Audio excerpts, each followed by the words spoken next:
everyone, welcome back to our channel Bioverse, the universe of biology. Last lecture में हमने chemical method of transfection या फिर gene transfer methods देखा था, जिसकी मदद से हम एनिमल्स में जीन ट्रांसफ़र परफॉर्म कर रहे थे। आज के लेक्चर में हम समझेंगे कि फिज़िकल ट्रांसफेक्शन मेथड्स क्या हैं। ठीक है, तो सबसे पहले देखते हैं कि सबसे पहला फिज़िकल ट्रांसफेक्शन मेथड है यहाँ पर आपका micro injection. So micro injection में क्या होता है? The direct micro injection of DNA into the cytoplasm और nuclei of cultured cells is sometimes used as a transfection method.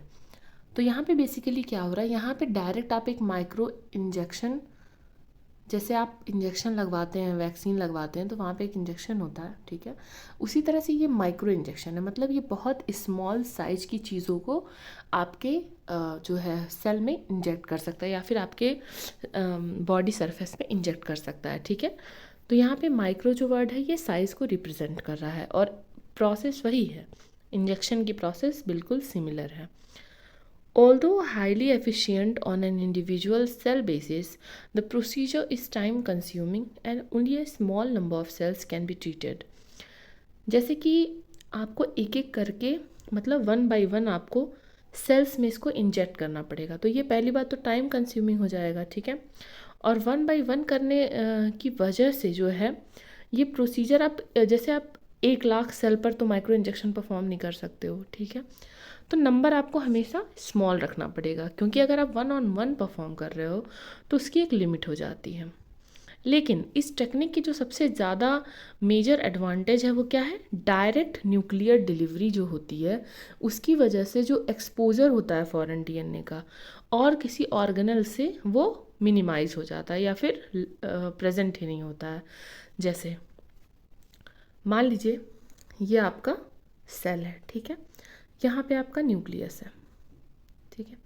आप डायरेक्टली एक इंजेक्शन से यहाँ पर फॉरेन डीएनए को इंजेक्ट कर रहे हैं, तो यहाँ पे जो चांस है कि ये साइटोप्लाज्म के किसी ऑर्गेनल से फॉरेन डीएनए जो है ज्वाइन हो सकता है, ये चांस कितना कम है, बिल्कुल चांस ही नहीं है। तो ये एक इसका बहुत बड़ा एडवांटेज है, स्पेसिफिसिटी, कि आप जो है न्यूक्लियस में ही या फिर क्रोमोसोम में ही डायरेक्टली ट्रांसफ़र कर सकते हैं। Micro-injected DNA therefore suffers a less mutation than DNA delivered by most chemical transfection methods.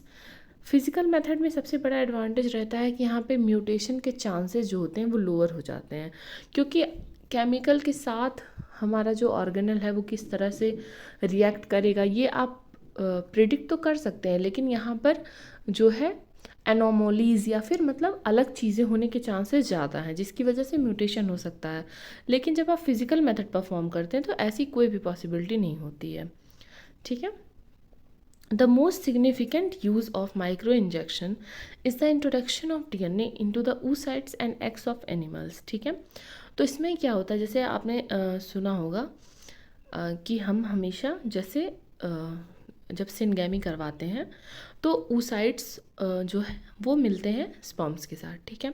तो यहाँ पर एग में और oocyte में अगर आपको माइक्रो इंजेक्शन करवाना होता है स्पर्म के डीएनए का, तो आप इसका इस्तेमाल कर सकते हैं माइक्रो इंजेक्शन का, either for transient expression analysis और टू जनरेट ट्रांसजेनिक एनिमल्स, ठीक है। जैसे हम कभी भी अगर आर्टिफिशियल हाइब्रिड्स बनाते हैं, आर्टिफिशियल ब्रीडिंग करते हैं, तो हम इस तरह के मेथड का इस्तेमाल करते हैं। माइक्रो इंजेक्शन की मदद से हम एक जेनेटिक मटेरियल को जो है वो ट्रांसफ़र करते हैं अपोजिट सेक्स के ऑर्गन में, ठीक है, या फिर अपोजिट जो उसका सेक्स सेल है उसमें हम इंजेक्ट कर देते हैं, ठीक है। जैसे टेस्ट ट्यूब बेबी हुआ या जो भी मतलब प्रोसीजर्स हैं उसमें माइक्रो इंजेक्शन का यूज़ किया जाता है। इसे हम ज़रा सा डायग्राम से समझने की कोशिश करेंगे। इस डायग्राम में देखिए, आप देख सकते हैं ये आपका होस्ट सेल है, ठीक है, साइटोप्लाज्म है, और ये बीच में आपका न्यूक्लियस है।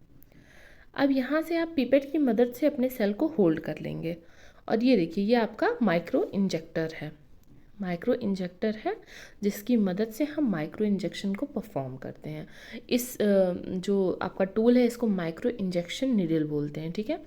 अब यहाँ पे आपका फॉरेन डीएनए प्रेजेंट है, आपने डायरेक्ट न्यूक्लियस में ही देखिए इंजेक्ट कर दिया अपने डीएनए को, ठीक है। और ये आपका फिजिकल प्रोसेस है जीन ट्रांसफ़र का। अब यहाँ से जो डीएनए फॉरेन डीएनए था ये ट्रांसफ़र हो गया आपके होस्ट सेल में। ओके, ये एक और डायग्राम है, इसमें भी क्लियर हो सकता है अच्छे से। देखिए ध्यान से, यहाँ पे माइक्रो इंजेक्शन हो रहा है फॉरेन डीएनए का और हमेशा डायरेक्ट न्यूक्लियस में हो रहा है। उसके बाद में ये जीन आपकी एक्सप्रेस हो गई है और यहाँ पर प्रोटीन आपका फॉर्म हो गया है। नेक्स्ट टेक्निक है आपकी पार्टिकल बम्बार्डमेंट, या फिर आप पार्टिकल को बम्बार्ड करके मतलब एक साथ वहाँ पर ट्रांसफ़र करके भी आप अपना फॉरेन डीएनए को ट्रांसफ़र करवा सकते हैं। पार्टिकल बम्बार्डमेंट को और क्या बोला जाता है? माइक्रो बैलिस्टिक और माइक्रो प्रोजेक्टाइल ट्रांसफेक्शन। ठीक है, ये जो है अभी मतलब नई टेक्निक है पार्टिकल बम्बार्डमेंट। इसमें क्या होता है, इसमें जैसे आप एक माइक्रोमीटर साइज्ड गोल्ड या फिर टंगस्टन के पार्टिकल, ठीक है, माइक्रोमीटर साइज्ड गोल्ड या टंगस्टन के पार्टिकल्स को डीएनए से कोट कर देते हैं। माइक्रोमीटर साइज्ड गोल्ड और टंगस्टन पार्टिकल को, जैसे ये आपका पार्टिकल है, इसको आपने किससे कोट कर दिया? आपके फॉरेन डीएनए से। ठीक है, उसके बाद में इसको आप जो है अपने होस्ट सेल पे एसिलरेट करते हैं, मतलब स्पीड से आप उस पर बम्बार्ड करते हैं आपका जो होस्ट सेल है। ठीक है, तो इसकी वजह से क्या होता है, जो डीएनए होता है हाई प्रेशर की वजह से वो ट्रांसफ़र हो जाता है। इसे हम डायग्राम से समझते हैं। देखिए इस डायग्राम में आप देख सकते हैं, ये देखिए ये आपका गैस सिलेंडर है। ठीक है, ये आपका गैस सिलेंडर है और गैस सिलेंडर में आपकी हीलियम गैस भरी हुई है। ठीक है, फिर यहाँ पर ये ब्रेकिंग पॉइंट है जहाँ से आपका रिलीज़ होगा और ये रप्चर डिस्क है। प्लास्टिक माइक्रो कैरियर है, डीएनए कोटेड माइक्रोपिलेट्स। यहाँ पर देखिए ये जो माइक्रोपिलेट्स हैं ये डीएनए कोटेड है। ठीक है, इसको जब टारगेट सेल पे एक बार में ही स्पीड के साथ अटैच करवाया जाता है तो प्रेशर की वजह से जो है डीएनए होस्ट में ट्रांसफ़र हो जाता है। ठीक है, ये एक आपका अनदर फिजिकल मेथड है। नेक्स्ट आपकी जो मेथड है वो है इलेक्ट्रोपोरेशन। इलेक्ट्रोफोरेसिस से हम सब फेमिलियर हैं, उसी तरह का है इलेक्ट्रोपोरेशन, मतलब इसमें इलेक्ट्रिक करंट का इस्तेमाल किया जाएगा। It is the most widely used physical methods.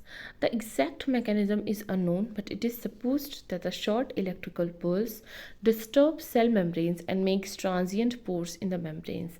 जैसे इसमें क्या होता है कि आपका सेल है, सेल मेम्ब्रेन है, अब इसमें लगातार जो है इलेक्ट्रिकल पल्स अप्लाई किए जाएंगे, इलेक्ट्रिकल करंट को अप्लाई किया जाएगा। ठीक है, इसकी वजह से जो आपका मेम्ब्रेन होगा उसमें कुछ देर के लिए ब्रेकेज आ जाएगा। ठीक है, ये आपका ब्रेकेज आ जाएगा और इसकी मदद से कौन एंटर कर लेगा? आपका जो फॉरेन डीएनए था वो एंट्री पा जाएगा, जो इन अदर केस नहीं पाता। ठीक है, जैसे मान लीजिए आप कभी दरवाज़ा बंद करते हैं कमरे का, ठीक है, तो उसमें मान लीजिए बहुत तेज़ से आंधी चल रही है, हवा चल रही है, उससे बचने के लिए आपने खिड़की का दरवाज़ा बंद किया, लेकिन कई बार जब हवा मतलब दरवाजे पर जोर लगाएगी तो कई बार कुछ अमाउंट जो है हवा का वो अंदर आता रहेगा। ठीक है, कुछ देर के लिए हवा को पैसेज मिलता रहेगा फोर्स की वजह से। वैसे ही बिल्कुल इसमें होता है, जो मेम्ब्रेन होती है वो थोड़ी थोड़ी डिस्टॉर्ट हो जाती है, या मतलब वहाँ पे लूज़ कर देती है अपने मॉलिक्यूल्स को और इसकी वजह से सेल के अंदर आने का रास्ता मिल जाता है फॉरेन डीएनए को। तो ये सब आपके मेथड्स से ट्रांसफेक्शन के, जिसमें वायरस इन्वॉल्व नहीं था। अब देखते हैं ट्रांसडक्शन क्या होता है, जिसमें हमारा वायरस इन्वॉल्व है। Transduction, it describes a virus mediated gene transfer. Certain animal viruses naturally infect human and mammalian cells. They include both DNA viruses and RNA viruses. Modified forms of these viruses can be used as vectors to transfer exogenous genes into suitable target cells at high efficiency. देखिए हम सब जानते हैं कि virus के अंदर एक natural ability होती है कि वो अपने जीनोम को जो है वो ट्रांसफ़र करता है होस्ट में। ठीक है, सारे वायरस इसके अंदर होती है, तो यहाँ पर ये अपने डीएनए को ट्रांसफ़र करता है। लेकिन अगर आप इसी वायरस को मॉडिफाई कर दें, ठीक है, इसी वायरस को आप मॉडिफाई कर दें और इसके जीनोम में ही अपना जो फॉरेन डीएनए है या आपका जो डिज़ायरेबल डीएनए है उसको आप इंटीग्रेट कर दें। ठीक है, जैसे सपोज़ करिए ये आपका एक वायरस है, ठीक है, ये वायरस है, ये जीनोम कंटेन कर रहा है अपना, जिसको हम ए नाम देंगे। ठीक है, और ये ट्रांसफ़र कर रहा है होस्ट सेल में। ठीक है, लेकिन अगर आप इसको मॉडिफाई कर दीजिए, ठीक, और इसके जीनोम की जगह आप यहाँ पे एक अनदर जीनोम इंजेक्ट कर दीजिए जो है बी, ठीक है। तो अब ये वायरस जो है इसके अंदर तो टेंडेंसी है ट्रांसफ़र करने की जीनोम, तो अब ये अपने साथ साथ आपका ये डिज़ायरेबल जीनोम भी ट्रांसफ़र करेगा ना होस्ट सेल में। तो बस हम इसकी प्रॉपर्टी का यहाँ पर इस्तेमाल करते हैं, ठीक है। लेकिन ऐसे ही आप किसी भी वायरस को तो इंजेक्ट नहीं कर लेंगे अपनी बॉडी में, फॉरेन डीएनए के लिए आप कहीं वायरल इन्फेक्शन तो नहीं ना ले लेंगे। तो इसके भी कुछ केसेस होते हैं, कुछ कंडीशंस होती हैं कि किन वायरसेस को किन किन कंडीशंस में आप अपने बॉडी में एंट्री अलाउ करते हैं। जैसे कि development of viral vectors for DNA transfer to animal cell utilises several advantages character of animal viruses. तो वो क्या क्या क्वालिटीज़ हैं जो वायरसेस में होनी चाहिए अगर हमें उन्हें यूज़ करना है एज अ ट्रांसफ़र कैरियर। देखिए, सबसे पहला एडवांटेज है, मतलब कैरेक्टरिस्टिक क्या होना चाहिए, they have evolve efficient mechanism to absorb to the surface and gain entry into cell without damaging them. तो वायरसेस क्या करते हैं, जो है सेल का जो मेम्ब्रेन होता है उसको क्रॉस कर लेते हैं बहुत ईजिली, बिना ही सेल को नुकसान पहुंचाए, ठीक है। सेल के अंदर एंट्री पाने के लिए वो सेल को नुकसान नहीं पहुंचाते हैं। They deliver their nucleic acid intact because it is initially packaged in a proteinaceous capsid, ठीक है।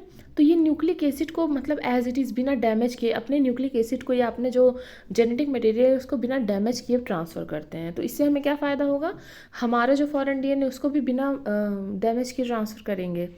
Viral genomes contain strong regulatory elements that can be exploited to drive high level foreign gene expression। इसके अंदर को एक और quality होती है कि हर जीन एक्सप्रेशन को बहुत ही एलिवेट कर सकता है, ठीक है।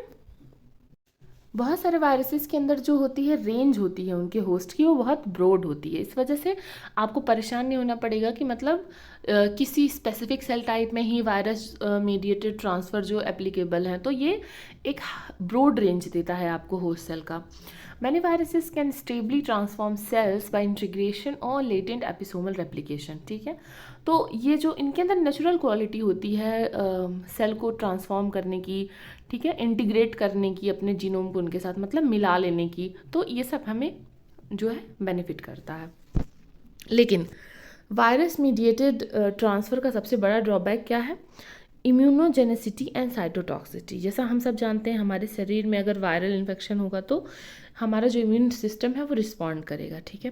वायरल वेक्टर की वजह से कोई इन्फ्लेमेटरी रिएक्शन हो सकता है, ठीक है, कोई म्यूटेशन हो सकता है, क्योंकि आपको पता है वायरल वेक्टर्स जो होते हैं वो होस्ट जीनोम में रैंडमली अपने आप को इंटीग्रेट कर लेते हैं। मतलब कि जो होस्ट का जीनोम है उसके साथ अपना जीनोम ला के ऐड कर देंगे, कहीं भी ऐड कर देंगे। तो अगर आपको पता है अगर कहीं रैंडम चेंज होता है जीन में तो उसको क्या बोलते हैं, म्यूटेशन बोलते हैं, ठीक है। Another disadvantage of this method is that a virus has limited space for packaging of foreign gene। अब देखिए एक चीज़ और है यहाँ पर कि जो वायरस होता है, ठीक है, वो बेसिकली बहुत ही छोटा होता है, उसकी साइज़ बहुत छोटी होती है। तो जो फॉरेन डीएनए के लिए आपके पास स्पेस है वो कितना कम है, ये एक बहुत मतलब डिसएडवांटेज है, क्योंकि स्पेस बहुत कम होता है वायरल मीडिएटेड ट्रांसफ़र में, ठीक है। इस डायग्राम की मदद से हम ट्रांसडक्शन को और अच्छे से समझते हैं, ठीक है। तो ये ट्रांसडक्शन कहाँ पर हो रहा है, एक बैक्टीरियल सेल में हो रहा है, ठीक है। और बैक्टीरियोफाज, देखिए जो बैक्टीरियोफाज वायरस होता है वो बैक्टीरिया को इफेक्ट करता है या इन्फेक्ट करता है। तो यहाँ पे देखिए आपका वायरस जो है आया, ये आपका होस्ट बैक्टीरियल सेल है, ये आपका वायरस है। यहाँ पर आते ही वायरस ने क्या किया, अपना जो प्रोटीन कवर है वो बाहर छोड़ दिया और अपने जीनोम को जो है यहाँ पर सेल में इंसर्ट कर दिया। बिल्कुल देखिए एक माइक्रो इंजेक्शन के जैसे ये वर्क कर रहा है, अपना जीनोम जो है इंजेक्ट कर दिया। अब यहाँ पर फाज का डीएनए है और ये बैक्टीरियल डीएनए है। सबसे पहला क्या होगा, ये क्या करेगा, फेज जो है ये यहाँ पर रेप्लिकेशन स्टार्ट कर देगा, ठीक है। और यहाँ पे ऐसा करेगा कि ये बैक्टीरिया के जीनोम को रेप्लिकेट करने ही नहीं देगा। तो धीरे धीरे बैक्टीरिया का जीनोम खत्म हो जाएगा और बैक्टीरिया का सेल भी खत्म हो जाएगा। उसके बाद में यहाँ पर देखिए क्या, ये पूरा वायरस पूरा अच्छे से ग्रो कर गया। अब लास्ट में क्या हो रहा है, ट्रांसडक्शन जो फाज है वो डोनर डीएनए को इंसर्ट कर रहा है। यहाँ पे रेसिपिएंट सेल है ये ना, ठीक है। अब ये जाके फिर से यहाँ से न्यू साइकिल स्टार्ट कर दे रहा है और यहाँ पर रिकम्बिनेशन की वजह से जो बैक्टीरिया वो क्या हो जा रहा है, ट्रांसड्यूस हो जा रहा है। तो ये आपका ट्रांसडक्शन का प्रोसेस है। इसमें बेसिकली यही हो रहा है कि यहाँ पे वायरस की मदद से हम जो है एक फॉरेन डीएनए को ट्रांसफ़र करवा रहे हैं अपने होस्ट सेल में, बस। तो ये कुछ मेथड्स थे जीन ट्रांसफ़र के, जिनकी मदद से हम अपने फॉरेन डीएनए को, जो हमने आरडीएनए टेक्नोलॉजी की मदद से बनाया, उसे अपने होस्ट सेल में ट्रांसफ़र कर सकते हैं। वीडियोस अगर आपको अच्छी लगती हैं तो अपना सपोर्ट शो करिए। कोई भी दिक्कत हो तो कमेंट सेक्शन में बताइए, और हमें हमारे अदर जो सोशल मीडिया प्लेटफॉर्म्स हैं वहाँ पर फॉलो करिए, जिससे कि आपको अगर कोई वन ऑन वन कन्वर्सेशन करनी हो या किसी भी डाउट को पूछना हो तो आप वहाँ पर पूछ सकते हैं। पीडीएफ्स और नोट्स और बुक्स के पीडीएफ्स के लिए आप जो है टेलीग्राम ग्रुप को ज़रूर ज्वाइन करिए। बाकी अब आगे नेक्स्ट लेक्चर में, तब तक पढ़ते रहिए, बढ़ते रहिए। Thank you.